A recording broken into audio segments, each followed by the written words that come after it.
Olá, professor. Então, a gente está gravando esse vídeo aqui, eu e o Lucas, né, para mostrar os slides para vocês de uma forma mais geral. Então, essa primeira parte, a gente vai discutir a parte que você já introduziu, né, só dar uma revisãozinha geral do que você já falou de evolução humana. Bem rápido mesmo, só para colocar os meninos, relembrar o assunto para os meninos.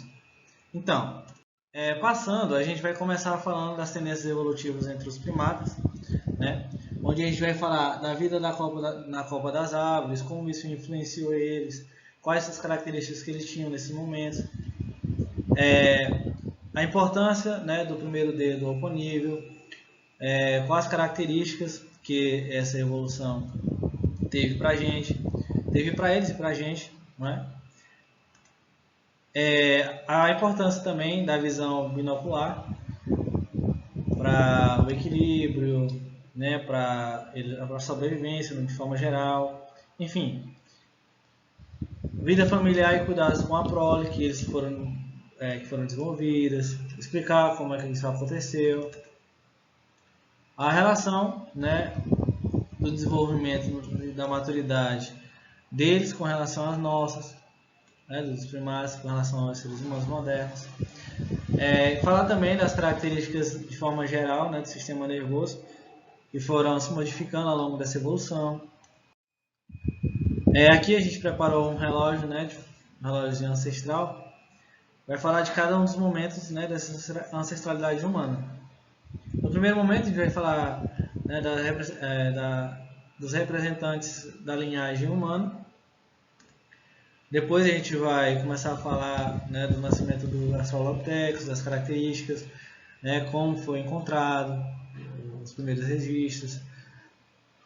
E aí a gente parte para as características, né, dos Australopithecus que nasceram, foram encontrados no caso, no leste da África, e dos Australopithecus africanos que foram encontrados no sul da África, e cada uma das características, né, em particular.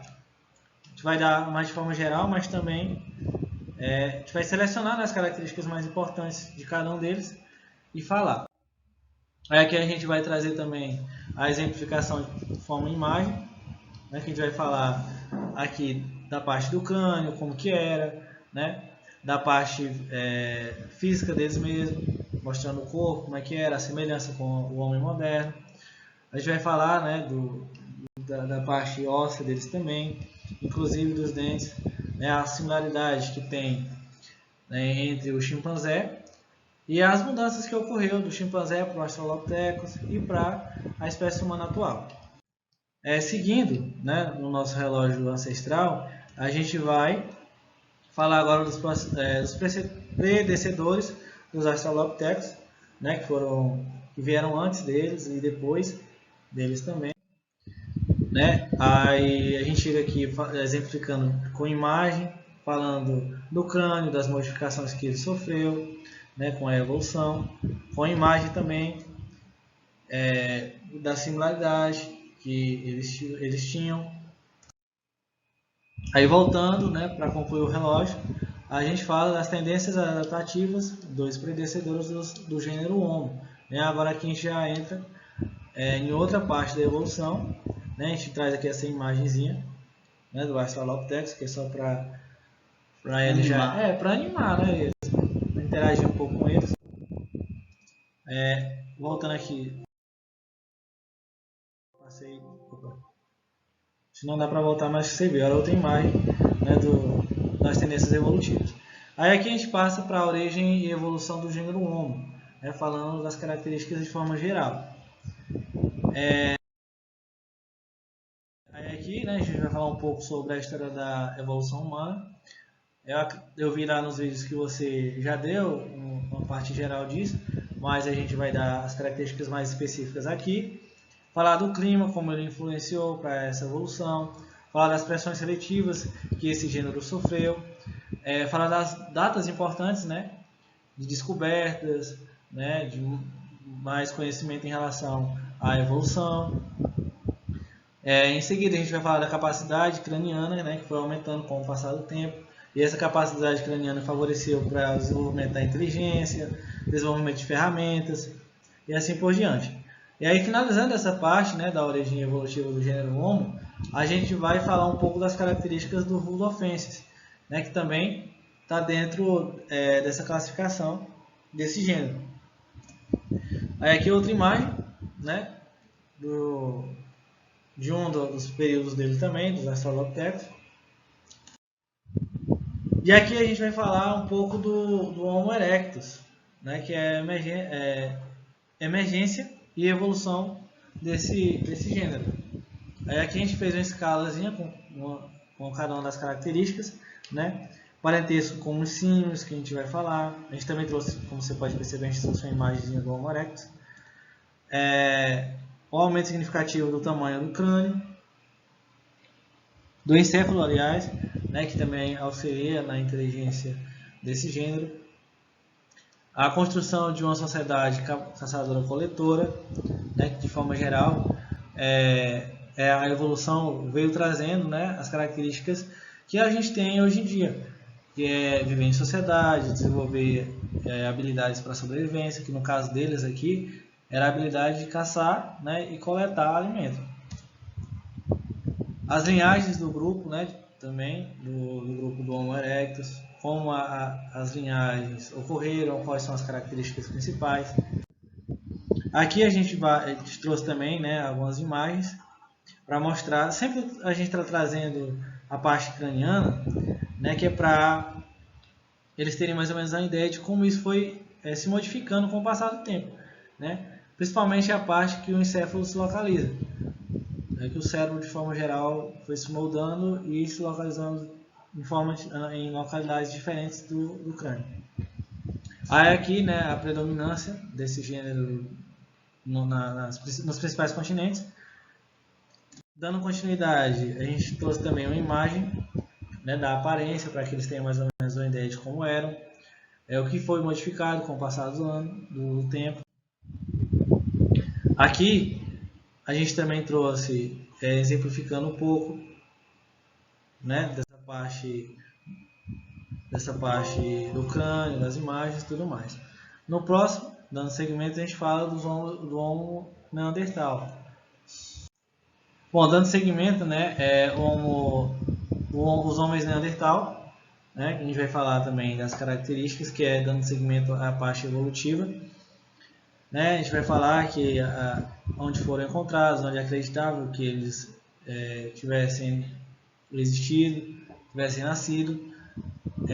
Falar de onde exatamente esse nome surgiu. Aqui a gente vai falar da comparação, né, desse gênero com o Homo moderno. Aqui também outras características, né, que vão contribuir para o surgimento do Homo neandertal. Aqui a gente também trouxe uma imagem, né, para interagir melhor com os meninos. Aqui outra imagem, né, que retrata a parte óssea, né, que a gente vai falar um pouco das características principais, como o tamanho do braço, o tamanho do crânio, o tamanho corporal. Aqui, voltando de novo, a gente vai explicar, né, como o crânio foi modificando com o longo do tempo, né, para que eles fixem essa ideia, né, das características. Aqui também a gente traz uma imagem, né, mais completa de como eles eram, para que eles tenham mais ou menos uma noção de como eles foram se modificando. Aqui a gente vai falar dessas características mais marcantes que foram descobertas de forma mais recente, né? Principalmente as características que mostram que eles viveram mais anos do que os anteriores. Então eles desenvolveram características que possibilitaram uma sobrevivência maior, né, por um período de tempo maior. E as características que foram mais importantes, como a caça, né, desenvolvimento de ferramentas,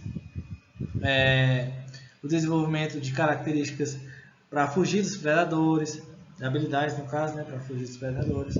Então é isso.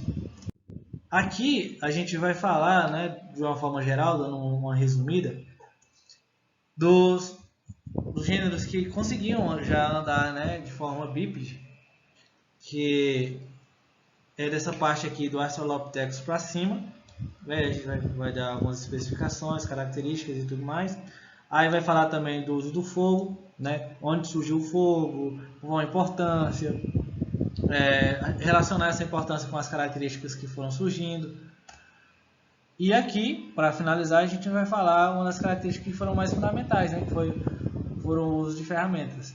Dando continuidade, né, com o uso do fogo, a descoberta do fogo, a gente vai falar desse uso de ferramentas que foi um período que favoreceu para aumentar, né, a expectativa de vida dos gêneros que foram surgindo.